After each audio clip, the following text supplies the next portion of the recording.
Hello friends, आज मैं lecture 4 पर हूं, जिसमें जो है मैं टेक्निक का डिस्कशन करूंगा, जिसके माध्यम से आप किसी भी फिजिकल क्वांटिटी को बिना कॉन्सेप्ट को अप्लाई किए आप आइडेंटिफाई कर सकते हैं।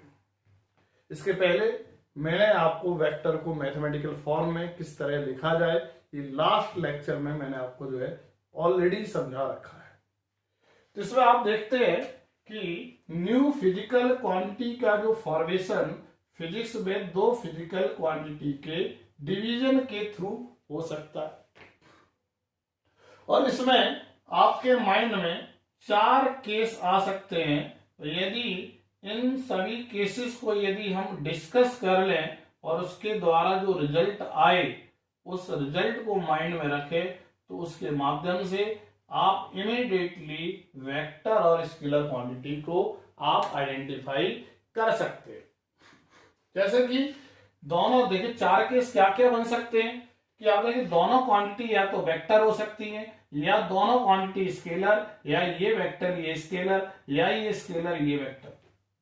यदि हमने इन चारों केसेस को यदि स्टडी कर लिया तो हमें पहले से यदि पता चल गया कि वेक्टर अपॉन वेक्टर मान लीजिए स्केलर है, तो हमको कॉन्सेप्ट को अप्लाई करने की कोई आवश्यकता नहीं पड़ेगी, और डायरेक्टली इस केसेस को माइंड में रख के हम इमीडिएटली बता सकेंगे कि this quantity it is a vector और अ स्केलर क्वांटिटी, और उसके अकॉर्डिंग हम प्रॉब्लम को सॉल्व करने लगेंगे। जो जो क्वांटिटीज वेक्टर होंगी उनमें हम डायरेक्शन का ध्यान रखेंगे, और जो जो क्वांटिटी स्केलर होंगी उनमें हम डायरेक्शन का ध्यान बिल्कुल भी नहीं रखेंगे। अब आप देखिए कि यहां पर हमने इस केस को सॉल्व करने के लिए हमने एग्जाम्पल लिया pressure equal to force upon area. अब यहां पर आप देखें फोर्स जब भी हम किसी भी ऑब्जेक्ट पर या किसी ब्लॉक पर जब हम अप्लाई करते हैं तो किसी पर्टिकुलर डायरेक्शन में हम अप्लाई करते हैं, और इस वजह से फोर्स एक वेक्टर क्वांटिटी है और एरिया भी एक बेटा वेक्टर क्वांटिटी होती है। ये माइंड में रखने वाली बात है। एरिया वेक्टर की डायरेक्शन हमेशा उसके सरफेस के नॉर्मली होगी। मान लीजिए ये सरफेस एरिया है तो इसकी डायरेक्शन हमेशा इस सरफेस के नॉर्मली होगी, इस तरीके से होगी। ये सरफेस एरिया, ये डायरेक्शन होगी। तो आप देखिएगा एरिया एक वेक्टर क्वांटिटी है और उसकी डायरेक्शन हमेशा सरफेस एरिया की उसके नॉर्मली होगी। अब यहां पर आप देखें, मैंने एग्जांपल भी लिया। सपोज कीजिएगा यदि आपने एक ब्लॉक लिया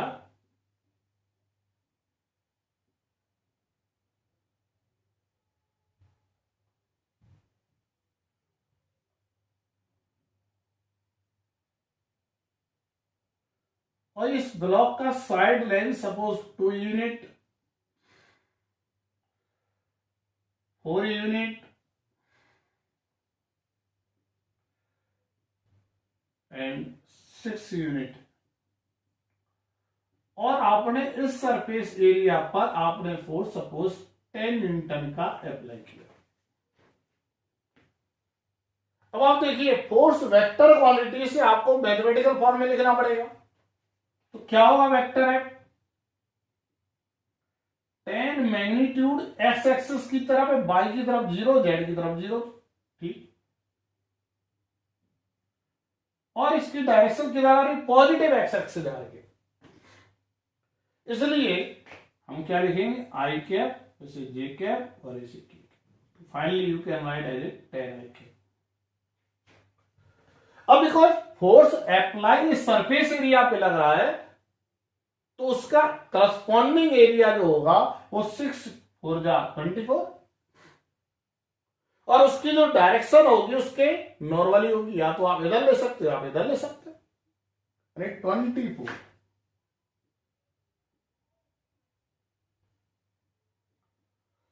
तो अब यदि हम सॉल्व करते हैं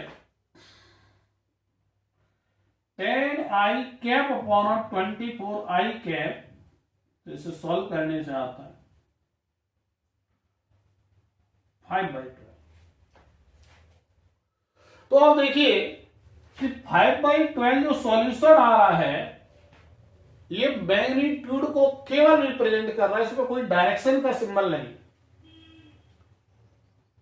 इसलिए यह मैग्नीट्यूड को रिप्रेजेंट कर रहा है, इसमें स्केलर है, इस वजह से प्रेशर भी स्केलर क्वांटिटी होगी। तो ये बात याद रखो कि vector upon vector always a scalar quantity. Case second पे मैं चलता हूं।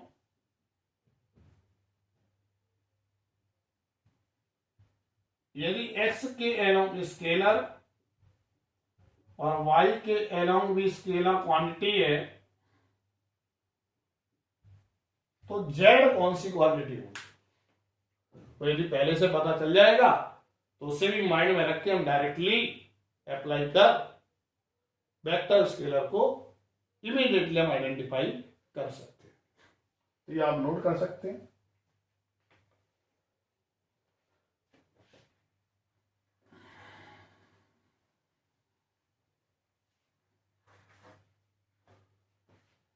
जैसे कि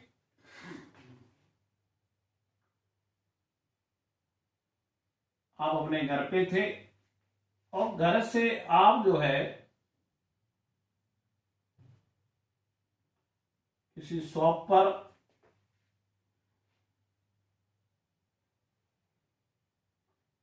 आप गए और आपको यहां तक पहुंचने में आपको 15 मिनट लगे। It means 1/4 our.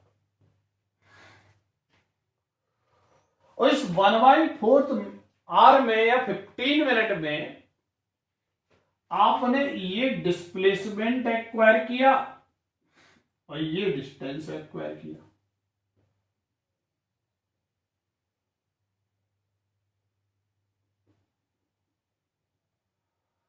सपोज ये 2 किलोमीटर है और ये सपोज 0.5 किलोमीटर है डिस्प्लेसमेंट।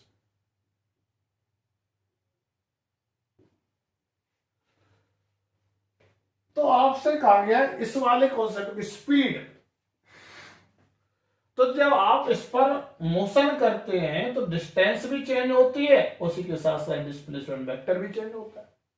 तो इसके अनुसार जब हम डिस्कशन करते हैं मोशन को तो स्पीड बोलते हैं, और इसके अकॉर्डिंग हम मोशन को डिस्कस करते हैं तो हम वेलोसिटी की बात करते हैं। बिकॉज हमें ये वाला केस डिस्कस करना है तो मैंने लिया स्पीड, और speed is defined as change in distance upon total time taken. It means अब देखिए टोटल ये भी स्केलर क्वांटिटी है और ये भी स्केलर क्वांटिटी है। जर्नी ऑफ टाइम भी स्केलर है, कोई पर्टिकुलर डायरेक्शन तो होते नहीं टाइम की। तो यहां पर यदि देखा जाए तो 2/1/4 इज इक्वल टू 8। ये क्या है? मैग्नीट्यूड है, इसका मतलब ये भी स्केलर को रिप्रेजेंट कर रहा है। इसका मतलब है कि स्केलर अपॉन स्केलर हमेशा स्केलर होगा। मतलब स्पीड एक स्केलर क्वांटिटी होगी। Case third,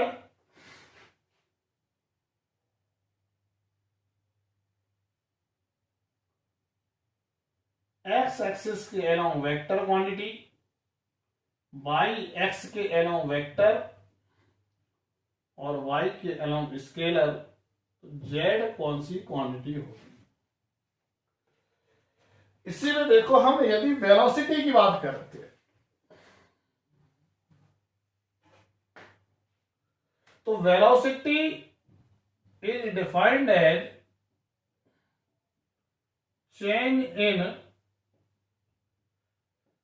displacement vector upon total time taken. तो अब कितना डिस्प्लेसमेंट हुआ? 0.5, और बिकॉज ये वेक्टर क्वांटिटी है तो इसे लिखें 0.5 i cap upon 1/4। It means 2 i cap. अब आप देखिए सॉल्यूशन किसका है, वेक्टर आया, इसलिए ये भी कौन सी क्वांटिटी हो जाएगी, वेलोसिटी, वेक्टर हो जाएगी।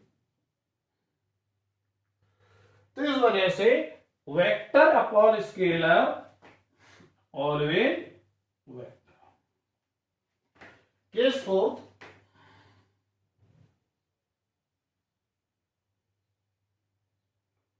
एक्स के एलोंग यदि स्केलर आपने लिया और वाई के एलोंग यदि आपने वेक्टर लिया तो जेड हमेशा वेक्टर होगा। इसका एक एग्जाम्पल भी देख लेते हैं। जैसे कि current density,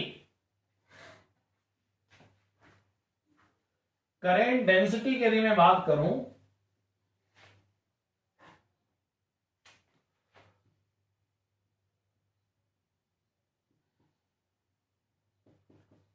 equal to current upon area,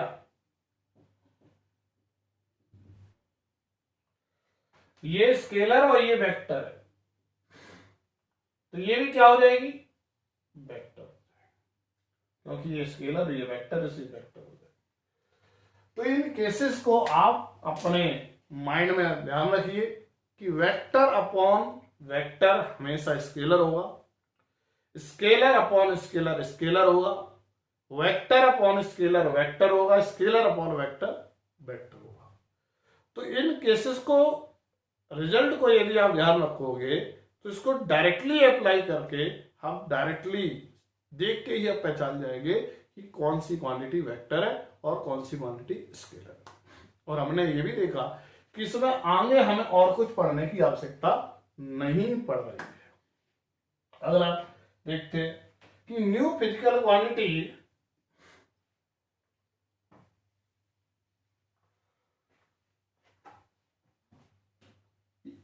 दो फिजिकल क्वांटिटी के मल्टीप्लिकेशन के थ्रू भी न्यू फिजिकल क्वांटिटी का फॉर्मेशन होता है, और उसको हम कैसे पहचानेंगे कि क्वांटिटी वेक्टर है कि स्केलर। इसमें भी हमें चारों केसेस का डिस्कशन करना पड़ेगा। जैसे केस फर्स्ट, एक्स वेक्टर और बाई भी आपकी वेक्टर है, तो जेड कौन सी क्वांटिटी होगी, ध्यान रखना, वेक्टर और वेक्टर है तो इन दो वेक्टर को दो तरीके से यहां पे डिस्कशन किया गया है। एक्स भी वेक्टर और वाई भी वेक्टर है, एक्स भी वेक्टर है और वाई भी वेक्टर है।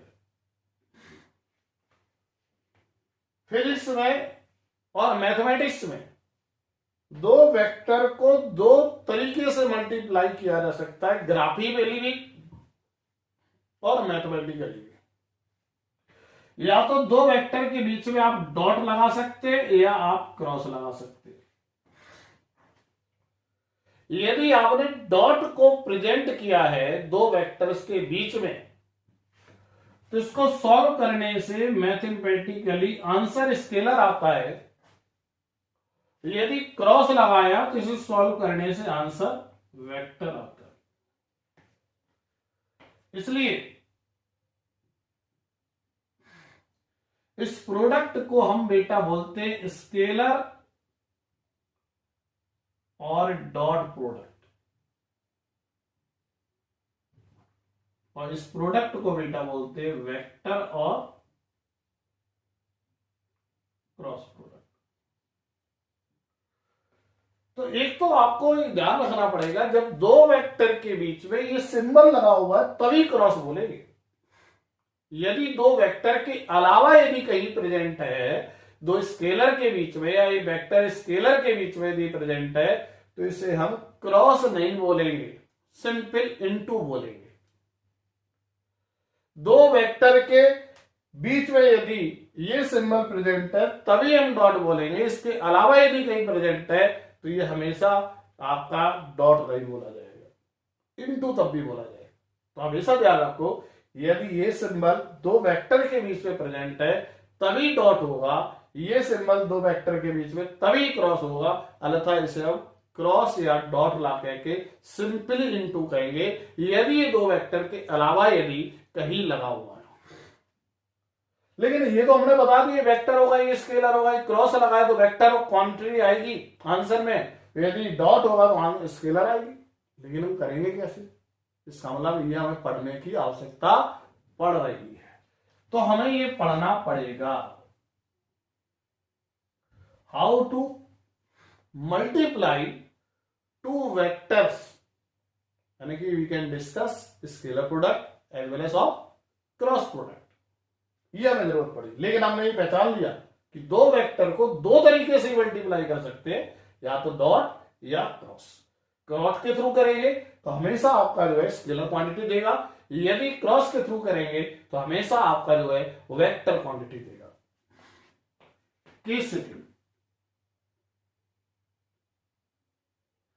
जैसा कि यहां पर यदि हम कुछ एग्जाम्पल के जरिए देखें, वर्क डन हमेशा जो डिफाइंड होता है वो force vector dot displacement vector के थ्रू होता है।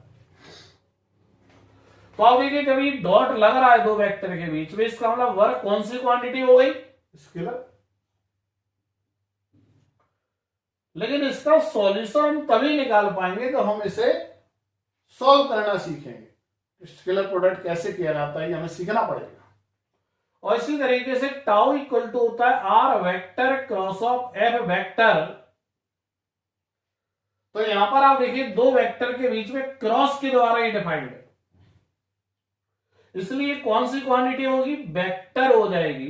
ये तो पहचान लिया हमने वेक्टर, लेकिन इसका सॉल्यूशन हम तभी कर पाएंगे जब हम वेक्टर प्रोडक्ट या क्रॉस प्रोडक्ट को कैसे किया जाए ये सीखना हमको पड़ेगा। तो यहां पे हमें जरूरत पड़ी तो आने वाले लेक्चर में हम इसको जरूर सीखेंगे।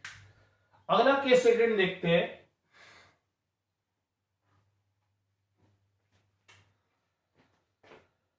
एक्स एक्सिस के अलोंग यदि आपने स्केलर लिया है और वाई एक्सिस के अलोंग भी आपने स्केलर लिया है, तो जेड कौन सी क्वांटिटी होगी? मान लीजिए एक्स 2 है, वाई 3 है और मल्टीप्लाई करते 2 3 जा 6, तो 6 तो स्केलर, सिंपली ये क्या हो जाएगा? स्केलर हो जाएगा। तो इसे पढ़ने की आवश्यकता नहीं, क्योंकि आप इजीली सॉल्व करके आपने ऑटोमेटिकली इसका आंसर बता स्केलर है, इसलिए स्केलर हो गया। केस थर्ड, यदि एक्स एक्सिस के अलोंग वेक्टर क्वांटिटी है, वाई के अलोंग आपका स्केलर है, तो जेड क्या होगा? 2i cap into 3 6i cap, चलिए क्या हो जाएगा? वेक्टर हो जाएगा। और केस फोर्थ,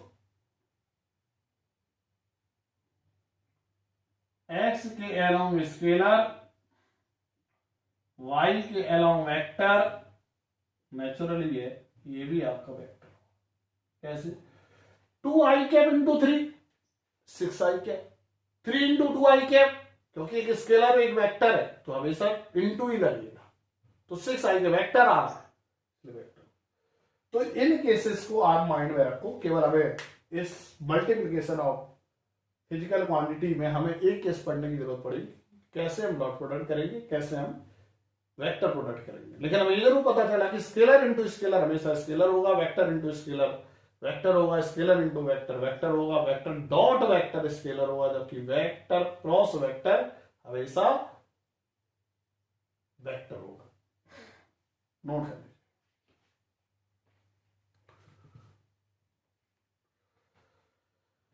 इसमें हमें कुछ पढ़ने की आवश्यकता नहीं पड़ी, इसमें हमें केवल डॉट और क्रॉस प्रोडक्ट को पढ़ने की जरूरत पड़ी कि हम कैसे वेक्टर को मल्टीप्लाई डॉट प्रोडक्ट के थ्रू करेंगे मैथमेटिकली, और कैसे ग्राफिकली करेंगे, कैसे हम क्रॉस प्रोडक्ट के थ्रू वेक्टर्स को मल्टीप्लाई करेंगे, कैसे हम ग्राफिकली करेंगे, ये यहां पर पढ़ने की आवश्यकता पड़ी। अब अगला देखते हैं addition and subtraction.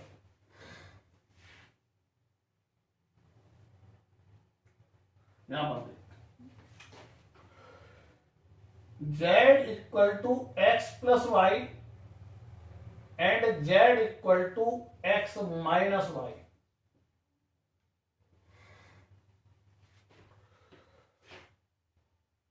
Case first. हमने दोनों को एक साथ इसलिए लिखा है क्योंकि दोनों के रिजल्ट्स यहां पर कॉमन है, इसलिए हम एक साथ ही दोनों को डिस्कस कर रहे हैं।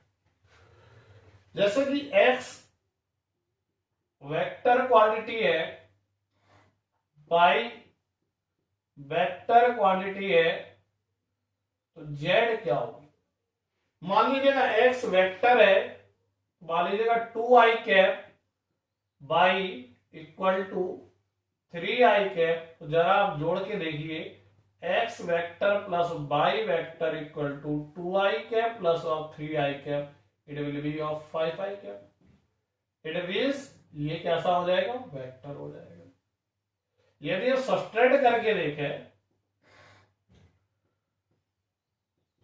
2i cap minus of 3i cap, it means minus i cap, ये भी वेक्टर आ गया।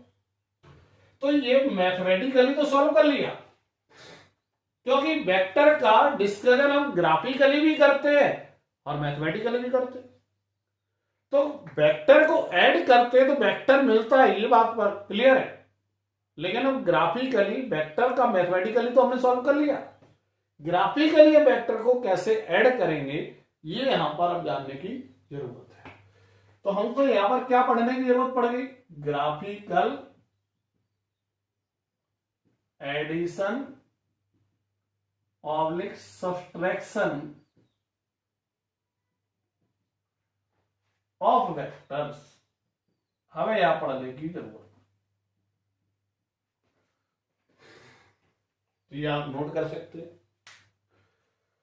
अगला आप देखिए, तो वेक्टर्स को ऐड करोगे वेक्टर मिलेगा, वेक्टर को सब्ट्रैक्ट करोगे वेक्टर मिलेगा।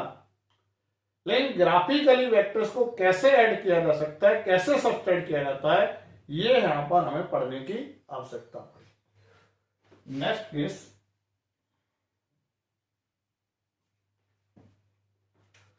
Case second. यदि x आपने स्केलर लिया, y आपने स्केलर लिया, तो 2 प्लस 3, मान लो x आपने 2 ले लिया, y आपने 3 ले लिया, तो ऐड कीजिए 2 प्लस 3, 5 आ रहा है, स्केलर आ रहा है।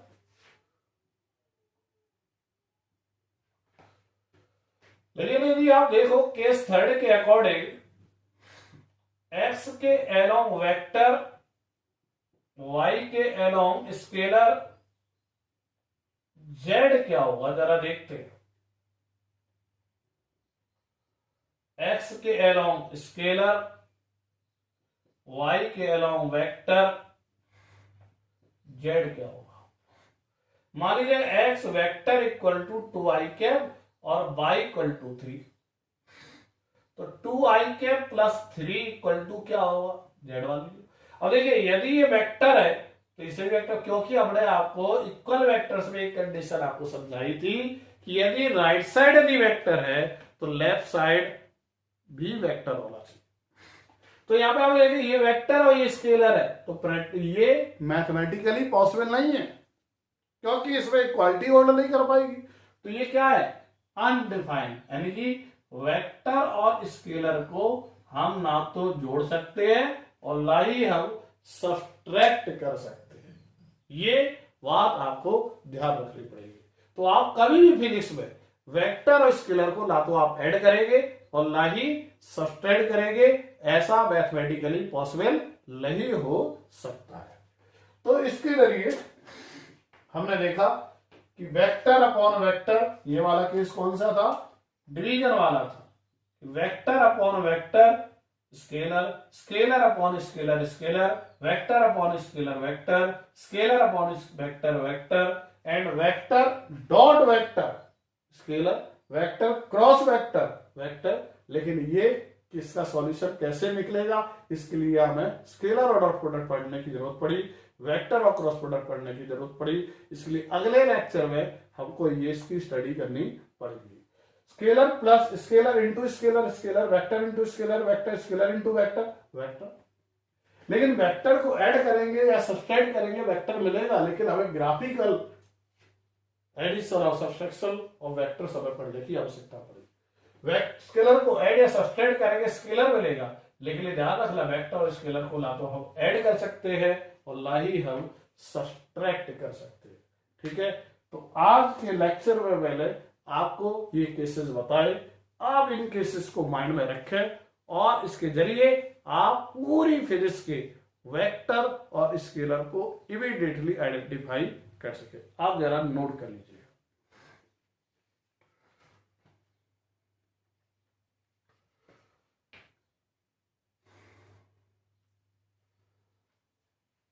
चलते हैं आगे।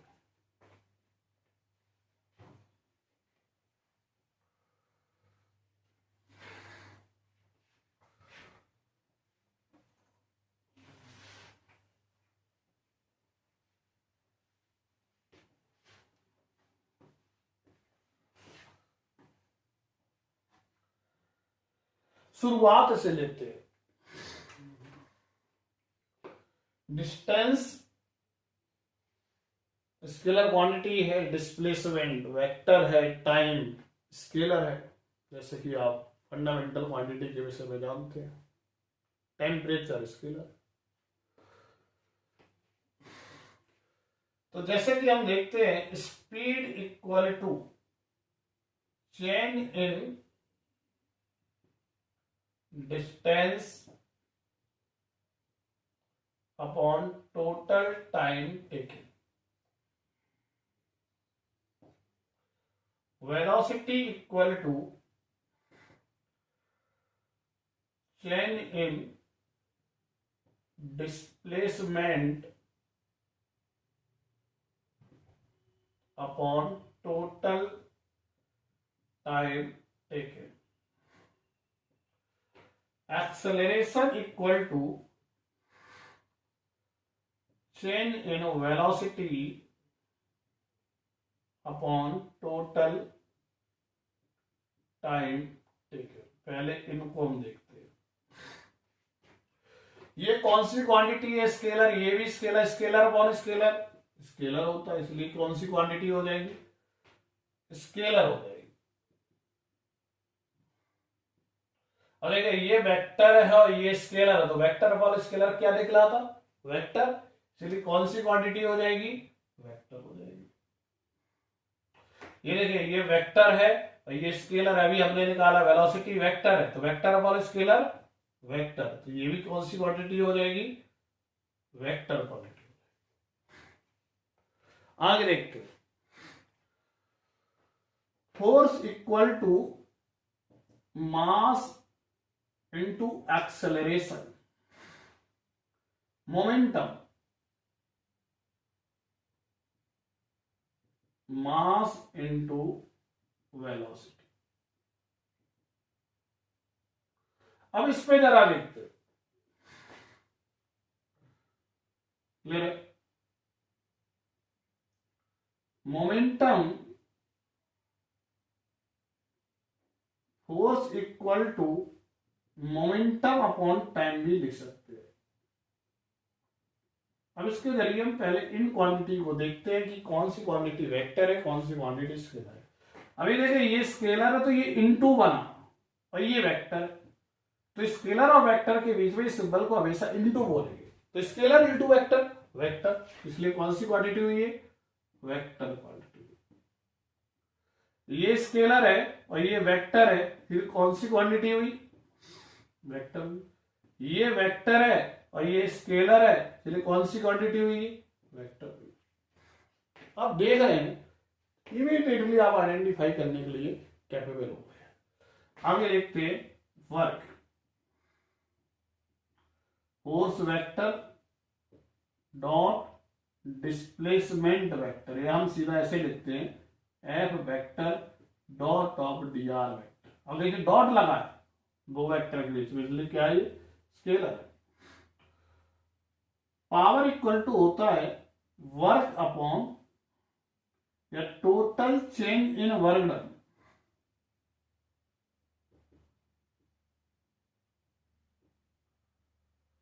Upon total time taken. तो देखिए ये भी स्केलर और ये भी स्केलर है, क्योंकि अभी हमने फाइंड आउट किया। तो नेचुरल है पावर क्या होगा? स्केलर क्वांटिटी आपकी हो जाएगी। और जब वर्क ही एनर्जी है तो एनर्जी भी स्केलर क्वांटिटी हो जाएगी, चाहे वो वर्क ही एनर्जी है, तो चाहे वो इलेक्ट्रिकल एनर्जी हो,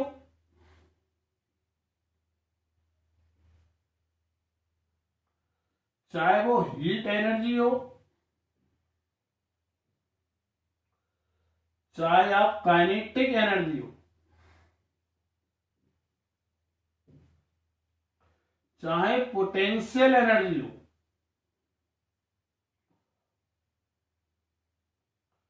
वो सभी क्या होंगी, स्केलर क्वांटिटी आपकी हो जाएगी। अब आगे चलते हैं। Torque equal to r vector cross a vector. अब जरा इसको देखो, तो ये वेक्टर उनके बीच में क्रॉस लगा है, इसलिए ये भी क्या होगा, वेक्टर होगा। An moment of inertia m into r square, ये स्केलर, जबकि आर क्या है, देखिए मास इंटू डिस्प्लेसमेंट का होल स्क्वायर। तो यहां पर देखो ये तो स्केलर है, ये वेक्टर, लेकिन ये टोटल स्केलर हो गया।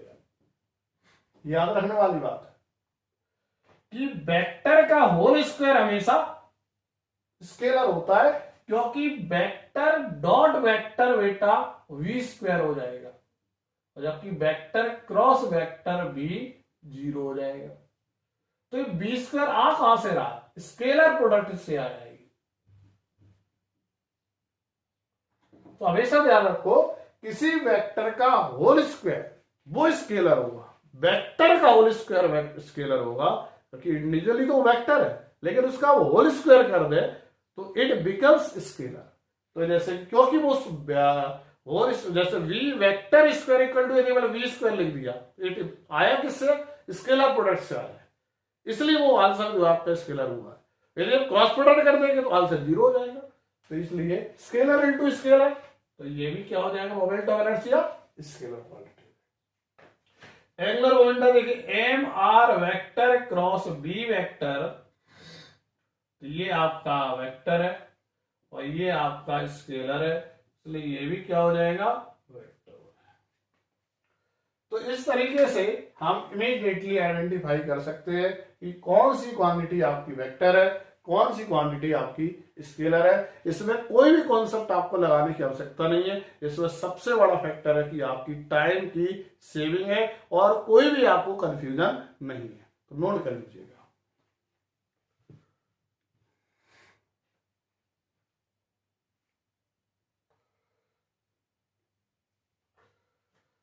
नेक्स्ट देखते हैं।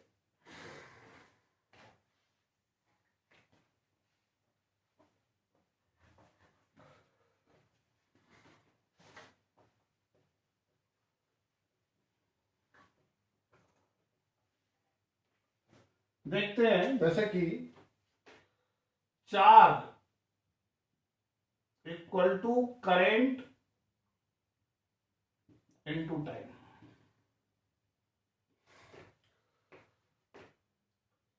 Electric field intensity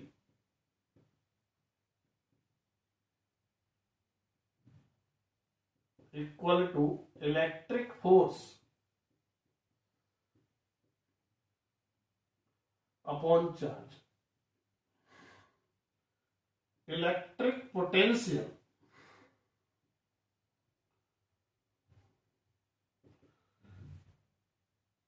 वर्गनल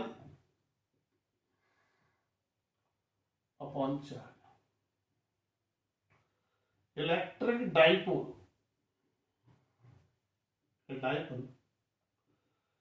Q into R vector. पहले हम इस पे फोकस करते हैं। ये स्केलर है और ये भी स्केलर है, तो scalar into scalar it becomes scalar. और देखिए ये वेक्टर है और ये स्केलर है, क्योंकि फोर्स वेक्टर है तो वेक्टर अपॉन स्केलर वेक्टर। ये स्केलर है और ये भी स्केलर, क्योंकि वर्क स्केलर चार्ज भी स्केलर, तो it becomes scalar. Scalar into vector, ये क्या होगी, वेक्टर। तो आप देख रहे हैं कि वेक्टर और स्केलर को आइडेंटिफाई करना कितना इजी है यदि आप इन केसेस को दिमाग में रख लेते हैं। जैसे एक कुछ और देखते हैं, density equal to mass upon volume. अब डेंसिटी मास क्या है, स्केलर है, और ये भी क्या है, स्केलर, तो ये भी क्या होगी, स्केलर, क्योंकि मास की कोई पर्टिकुलर डायरेक्शन नहीं, ना तो वॉल्यूम की कोई पर्टिकुलर डायरेक्शन होती है, दोनों क्वांटिटी स्केलर है, इसलिए उस पर डिपेंडेंट डेंसिटी उसी दोनों क्वांटिटी के द्वारा डिफाइंड किया हुआ है, तो ये भी आपकी स्केलर क्वांटिटी हो जाएगी। जैसे कि कैपेसिटेंस,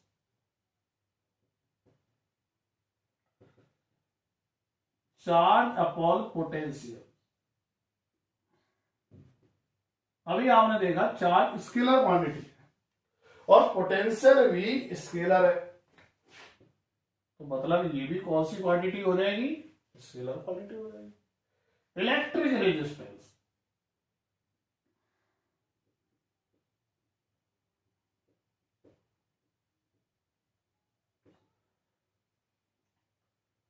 V अपॉन आई। अब देखिए पोटेंशियल स्केलर और करंट भी स्केलर, इसलिए क्या होगी, स्केलर क्वांटिटी। तो इस तरीके से आप देख रहे हैं, बड़ा इजी है। अब देखिए magnetic field intensity mu naught upon 4 pi I dl cross r upon r q. अब देखिए ये तो एक नंबर है, कांस्टेंट है, डायमेंशनलेस है, लेकिन ये क्वांटिटी स्केलर और ये भी स्केलर, और लेकिन ये वेक्टर है, वेक्टर इनटू स्केलर, वेक्टर ये वेक्टर हो गए। तो इसके माध्यम से आप देख रहे हैं कि यदि हम इन केसेस को यदि आप माइंड में रख लेते तो आपको कोई भी कंसेप्ट लगाने की आवश्यकता नहीं है for the identification of vector and scalar quantity in the problem या इन द कॉन्सेप्ट, और इमीडिएटली आप जो है बिना कंफ्यूजन उसको अप्लाई कर, उसकी टर्म्स और कंडीशन को अप्लाई कर प्रोसेस को आप आगे कर सकते हो और उसे सॉल्व कर अपना आंसर जल्दी से निकाल सकते हो।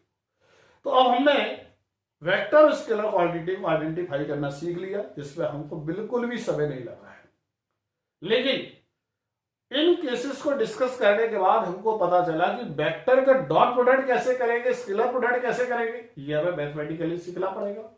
वेक्टर को मल्टीप्लाई ग्राफिकली कैसे करेंगे, ये भी सीखना पड़ेगा, और उसी के साथ साथ ग्राफिकली एडिशन हम कैसे करें वेक्टरों का, ग्राफिकल सब्ट्रैक्शन वेक्टर का कैसे करते हैं, ये हम नेक्स्ट लेक्चर पे आपके साथ शेयर करेंगे।